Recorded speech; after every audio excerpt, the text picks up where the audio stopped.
Hello and welcome aboard back to another episode of the Trendy Express podcast.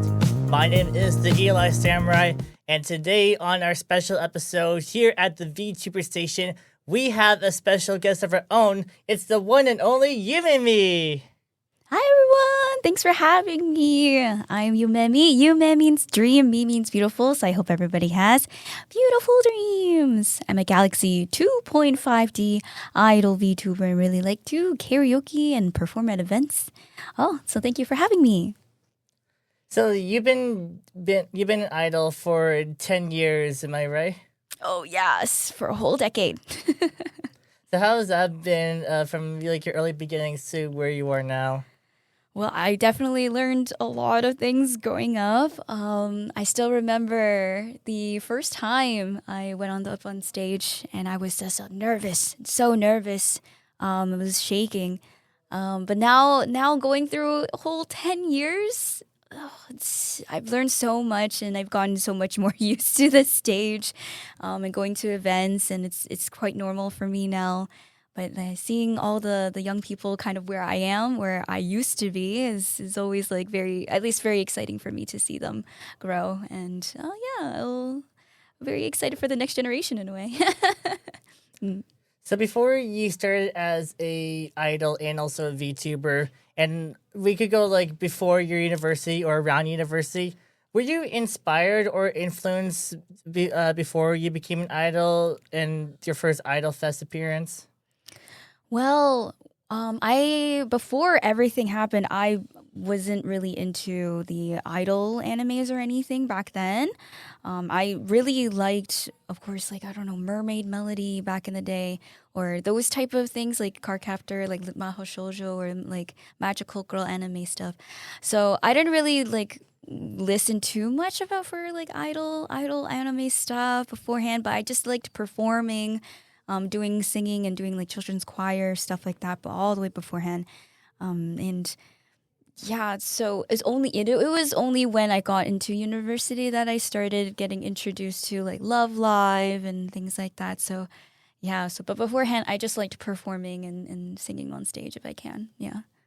So, in your early years of being an independent idol, what was the like of trying to do rehearsals, but also doing covers as well? Was there like a unique process you did?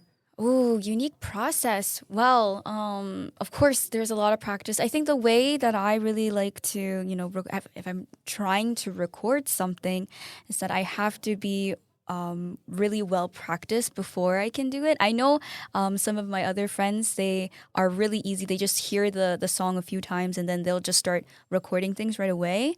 But because the songs that I usually do are ballads, then I think like you can't really do things super line by line because the things getting cut it loses its meaning and touch. And it's hard to kind of replicate that per like take. So that's why I have to make sure that my like everything is like pretty good on flow. Like the whole verses I can do it like in one take. So everything has to be pretty well practiced before I can do it. Or else I don't really want to do it. But for the actual preparing for maybe conventions per se, those ones are more in depth because I have like in a way like a checklist of all the things that I need to do when it comes to like scheduling things, reaching out to events, making sure that my outfits are like really nice and prepared, all of the merchandise that I'm going to bring. So I have a whole checklist of all the things. Like I'm making sure I have my USB with my music, just in case anything happens. I'll back up on my Google Drives and stuff. So there's so many like little things that I have to just prepare for when it comes to events and performing at events. So a lot of different things go into, I have to wear a lot of different hats because I'm more of an indie. I do have help. I do have like friends who are helping me, but all the decisions I will make by myself. Yeah. So when you got more into being an independent idol, what is your take about the Kagai idol in the idol industry?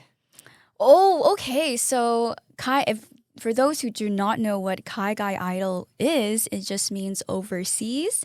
So taking Japanese culture and Japanese idol culture and bringing it just outside of Japan. And so anywhere you see like idol culture, it is just we're considered Kaigai idols.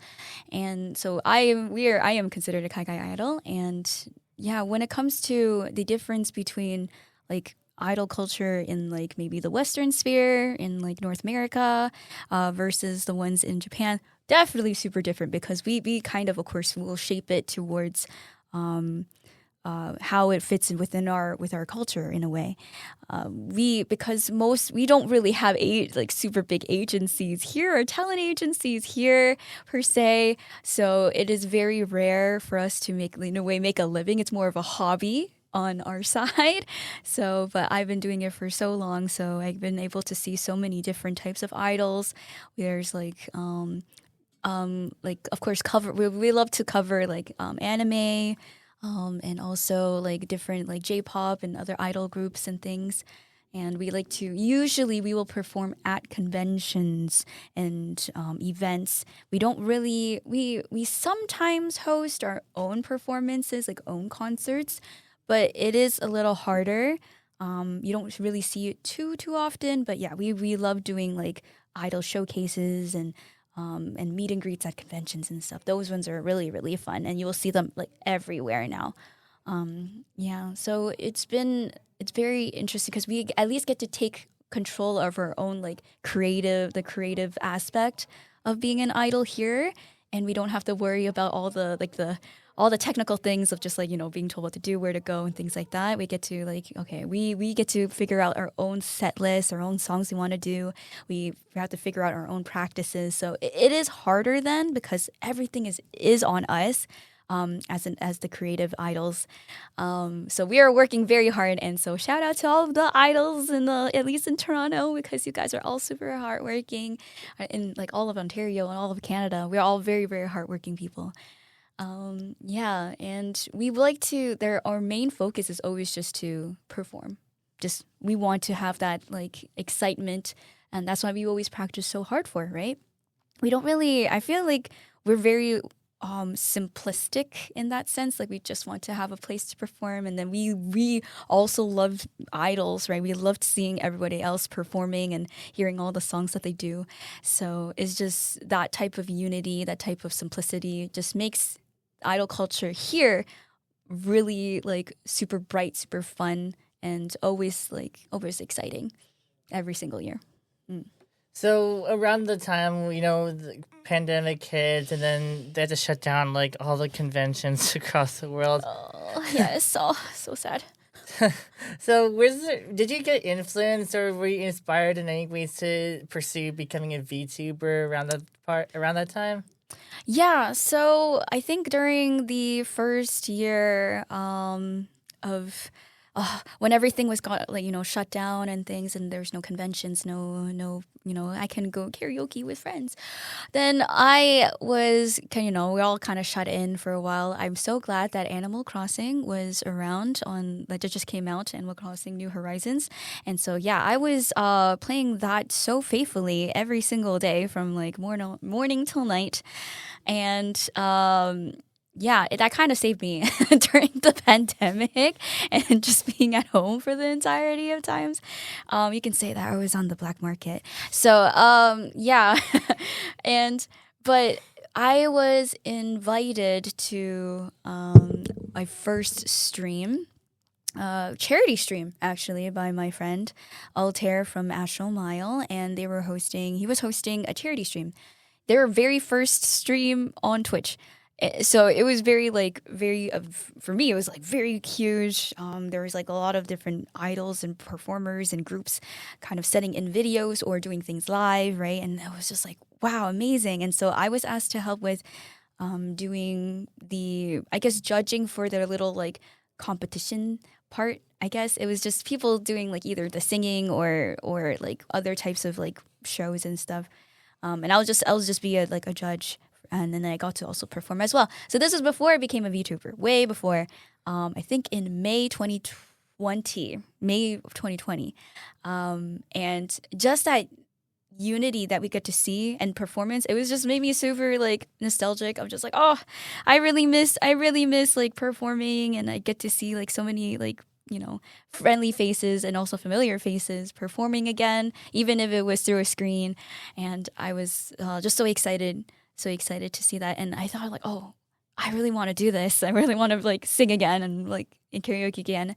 So that's why the thought of just like, okay, maybe I should just start streaming then. I did have friends who were already VTubers and stuff, but I was actually like, wasn't really planning on being a VTuber. If that pandemic didn't happen, I wouldn't have become a VTuber.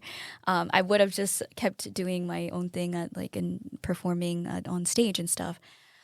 So in September of 2020, I started like asking my friend to help build a PC for me. And then on October 1st, on that fateful day, it first started my, in a way, a debut stream of my very first time streaming. And yeah, now it's been 5 years. So I've been here now. And it's been a lot. Wow. Like all the technology that has been like advanced with VTubing for the past 5 years is so much. I feel like a boomer. I'm like, there's so many things to keep up with. I don't know. Yeah.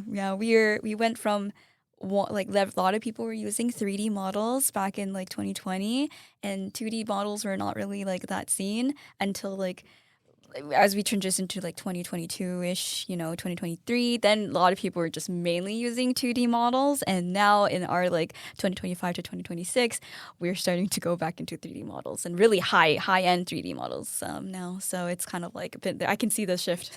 I saw it all since the beginning, I guess, since it came to the English side of VTubers. Yeah. So then, around the time when you started being a VTuber, like before your official debut in October, did you develop like different kinds of backstories, and then same with about like your model side as a VTuber? As for my like outfit that I currently have, that outfit was actually way before VTubing ever thought like came up into my mind. I have that outfit with like the little choker, my hair, like my buns, right, with the red ribbons, the off shoulder kimono kind of aspect.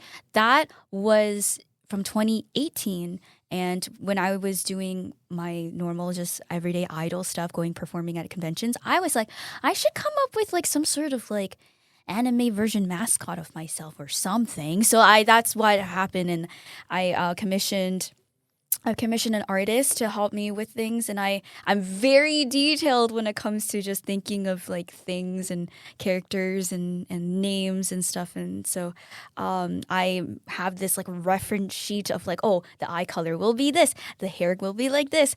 I like the color purple, and I gave like so many different things that it was kind of miraculous, because the very first sketch that was it.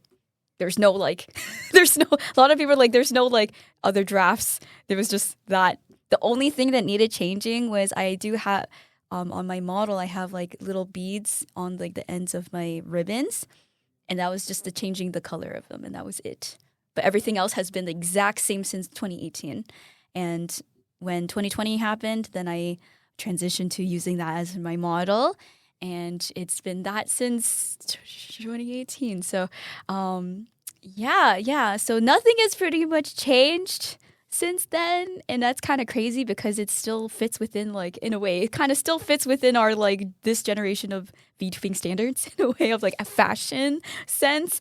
A lot of people, it's still with the time. So I guess, like, I'm very future thinking, maybe. I'm not sure if there was if I answered your question, but could you repeat your question? Yes, that's okay. So around the time before your like official debut, how many different like backstories you try to come up with your VTuber model before the one that we got when you did the what's it called again? Because on like your 5th anniversary, you showed like the video about like your backstory. Yes. Okay. So the lore. So my lore. Same with the outfit. I had a general idea of, in a way, I kind of separated this mascot, the one that you see kind of already, as a separate, kind of in a way, a separate entity. And her original name was Tsuki, which means moon. And originally, I think the backstory is pretty much the exact same. However, the 15-minute lore video that I produced for my 1.0 model, it's definitely more in depth, right? And that came much later. But the original one has been like that. I can see that the hearts are connected to the stars in the sky, and over time we see that the stars have been burning out, which means that the hearts of people are also kind of starting to burn out too. Whether they're feeling like sadder or they're losing their passion for things, and like the stars are also dipping. So Yumemi has the ability to connect the stars to our heart, like the hearts to the stars, and able to um, kind of revamp the passion again, respark everything, and so then we can have a brilliant sky again, right? And so that basis has been since 2018 as well. However, the actual lore of like the backstory, how did Yumemi get her ability to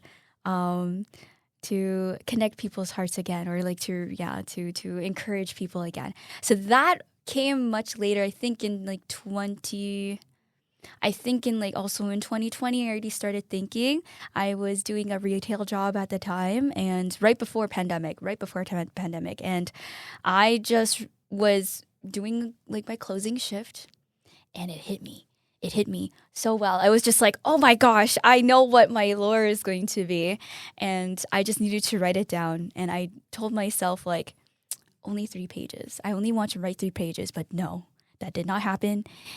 It turned out to be like 4.5 to pretty much 5 pages. And I was like, oh no, why did I do this to myself? Because that means I have to put it into like the video. And that turned into 15 minutes of me just like, talking and doing voice acting and doing like all the editing myself and doing all the sound effects and stuff. So it was, I'm like, why did I do this to myself? So coming up, I'll have 2.0 stuff, and that will be hopefully 5 minutes. Just I don't want to do 15 minutes anymore, but it will be a continuation of like my story. So in that sense, there was not really that much of too much like back and forth with my lore or trying to think of different things, because it was just one track. It felt like very one track. There's not really too much. Maybe it can go this way or that way. It was just like once it hit me, it was like, oh, I know what it is. So it was very good. I'm glad that it was like that. I don't have to choose. Choices are scary sometimes. There's too many, then you'd be like, oh, I can't choose. Yeah. So I remember from your lore video that you did in your live stream last year, because how did you come up with like the magic microphone that you used for your model on your live streams? I always love magical girl anime or like maho shoujo, so like card captors, like my very big influence.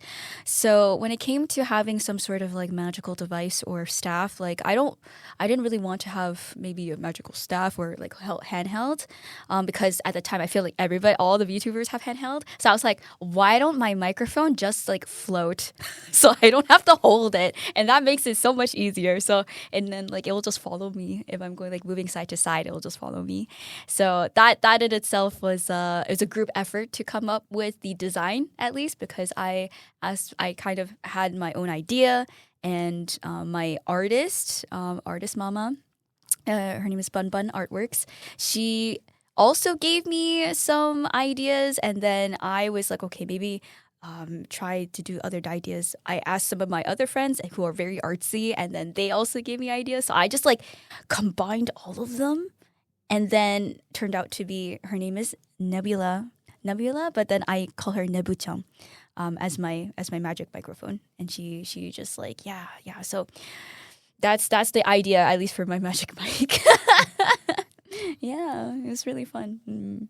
So, in between your first time being a VTuber till your 5th anniversary, was there? I remember that in your live stream, I found out that you were a Christian, and then also I saw another person that had you as a guest for their podcast, and he talked about a little bit of asking like your whole idea about being a Christian. So so like as a VTuber and also as an idol, how has God helped shape you to become an idol through your journey, and what kind of challenges have you come across being a VTuber idol? I might go ask you for that second part of the question again Okay. later. Okay. But for now, so I was born into a Christian family, and so I was already taught so many Christian values growing up, and just the acceptance. I think just like the basis of just like God loves us so much that he gave his only son to die for us, right? And that aspect of just giving up something that you love the most is something that like is also put into my lore, right? Because for just like the small snippet is that my friend who was having a hard time, she ends up forgetting me, but it's because I had to give up something that I love the most.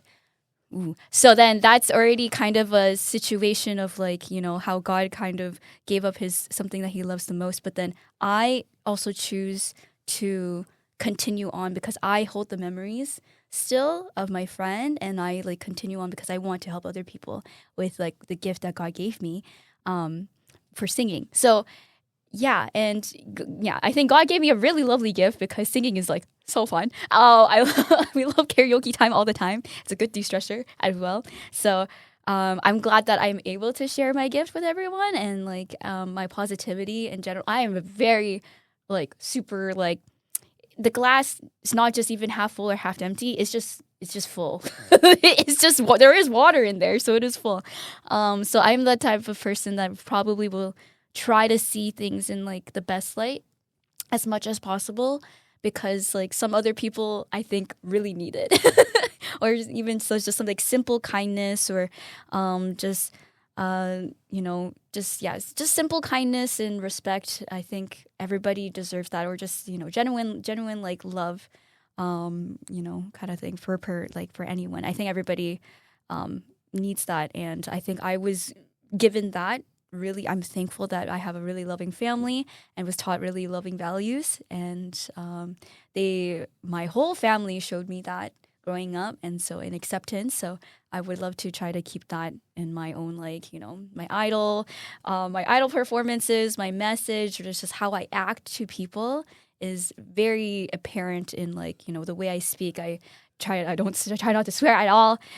It's very hard for me since I already like grew up without really swearing or anything or saying any bad words because I want to always provide positivity wherever I go. I don't want to hurt anyone, of course, but just I'm glad that my family is just very like, if something happens, then we know that it's like, well, our lives are in God's hands kind of thing. So we have a very like calm demeanor and stuff usually when it comes to stuff happening, and we can kind of like breathe through it. I mean, all we need to do is just pray, and then we feel like compelled to like help other people and things like that. But just being more of like kind and not just pushy, right? Because I know that there's a lot of things going on in the world for sure, but at least for me, I want to be the type of person that just shows like, everybody's going through a journey, right? And I just want to meet you where you are. Yeah, you don't need to like meet me where I am because I have the ability to meet you, where you are. Yeah. Yeah. And then for that second part of repeating the question, Yes. so have you had any challenges that you came across as a VTuber idol?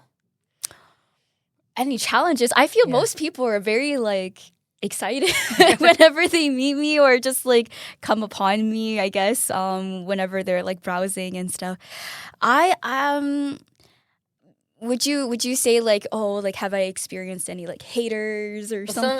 Things like that? Because like online. Because anyone face challenges on their journey. Okay. Get what they are. Okay. If it's anything like on the outside of like outside perspective, something that I'm not really in charge of, then sure, there's like some people that will be like, I don't like what the heck is an idol, right, and stuff, and they have no idea what I am, and they think that I'm like, of course they're always like, oh, VTubers are just male, but behind the mic, those type of things and stuff. And they're like, oh, you're just acting, kind of thing. And we're all like, those there's definitely those people online. But I think for my friend groups and stuff, whenever we say that if we ever encounter like somebody who hates on us or anything, then we're like, well, it feels like a badge of honor in a sense, because it's like, well, we've made it.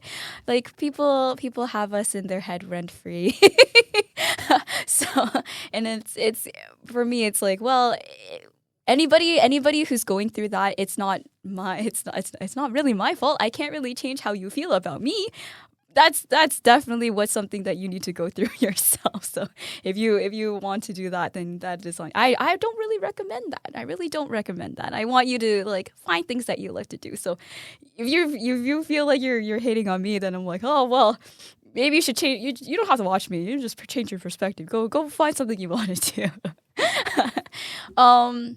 Yeah, but if it's something that I'm going through myself, like maybe like if I'm preparing for an event per se, right? And it's like a challenge. You're talking about maybe a challenge that I have to go through. Like, oh, maybe there's like delays in something in production, or like because I do a lot of events for like the V singers and V singer stages at conventions like Anime North, the Talkathon, and coming up in late July, early August is going to be Otakon. So if you're going to go with that, then yeah, be prepared. I am going to be there. Yeah, so maybe if there's things going on around those, then I have to sort out like, oh, there's always people who are like late when handing in things or handing in like vocals and stuff. So I would be like, oh, can you do that? Then that's something on me. So those are definitely challenges that I think a lot of people go through when it comes to like event planning and stuff like that. Or maybe even like for my own like cover projects and stuff, and people are late with deadlines and things. I'm usually very go with the flow, since this is like, even though this is considered like my full-time thing, doing idol things, it's still also something that I want to enjoy and I don't want to see as a job. So I just want to make it very like, yeah, as long as there's communication and everything, I'll be very understanding and things like that, because sometimes the world needs more of that. And then if things don't work out, then I'm not going to, I'm not going to like put it on the other person or anything, or put it on myself. I'll just say that, if things don't work out, they don't work out. It's okay. We'll just move on. I just hope that you're okay. I would love to work with them. If everything's good, it's like I would love to work with you in the future if things could work out. But other than that, it's not too much of a big deal. Nothing's a big deal. Everything could be very chill, very chill. I want everybody to, this is not the most important thing of life. Our world does not end if my projects don't get done. So it's very like, Jay, just breathe. Yeah. Mm-hmm. Yeah, because I mean, like you said before, like there could be like something that's not planned when you do something, because it's very hard to try to sometimes like communicate with other people, and there's also things that you can't really control, like yourself. Yes. Yeah. Exactly. So there's been so many different experiences that I think when it comes to just being patient with people, I am quite patient when it comes to just other people and their time. Yeah, everybody is human. Everyone's human. We all go through things, and sometimes it's nice to just like take a moment and just breathe, because sometimes we don't do that. Because other people are going through things too, and I'm quite empathetic when it comes to if somebody is going through something. So yeah, as long as there's communication, then I'll be very understanding on that. So yeah. Mm-hmm. So that you've been doing idol work and also VTuber work, are there any projects or any upcoming convention appearances besides the one you just listed earlier? Oh yeah, so for the convention thing, so I will be debuting my 2.0 model in early May. So whenever this podcast comes out, maybe it'll be right before or right after. But I hope really that hopefully you guys can be there. If you guys are at Oshi Uplink, which is the new Toronto-based VTuber convention happening at the very beginning of May. I think it was on the 2nd and 3rd of May this year. Then sneak peek, I will be having like kind of a exclusive 2.0 debut there. So if you guys are going to be there in person, then you guys get to see my model firsthand right before everybody else, before my debut on like May 9th, which is the Saturday after the convention, because I would be too tired during the actual convention and things. So so it'll be a week after. So hopefully you'll be there, or if comes afterwards, then I hope that you guys get to like see my model. I'm very excited. It's called Yumemi. So that's the theme. That's all you guys are getting right now. So one last thing before we wrap things up. So since we talked about VTubers, like your own journey, do you have any inspirational words or advice to listeners who may want to pursue their own kind of journey of being a VTuber like you have? Oh, yes, of course. Like whenever I hear somebody having like those beautiful dreams and just like, I want to try. Yeah, I really encourage everybody to try, because you never know what you are going to learn. I had no idea where I was going to go when I first did Anime North Idol 2016. And I won that year, and then this is all that happened right after. So there's so many things could happen if you just try something new, and you never know. You could like something, you can learn something new. Maybe you're like, okay, maybe it's not for me, and then you're like, okay, maybe I'll try something else, and then something else opens up for you.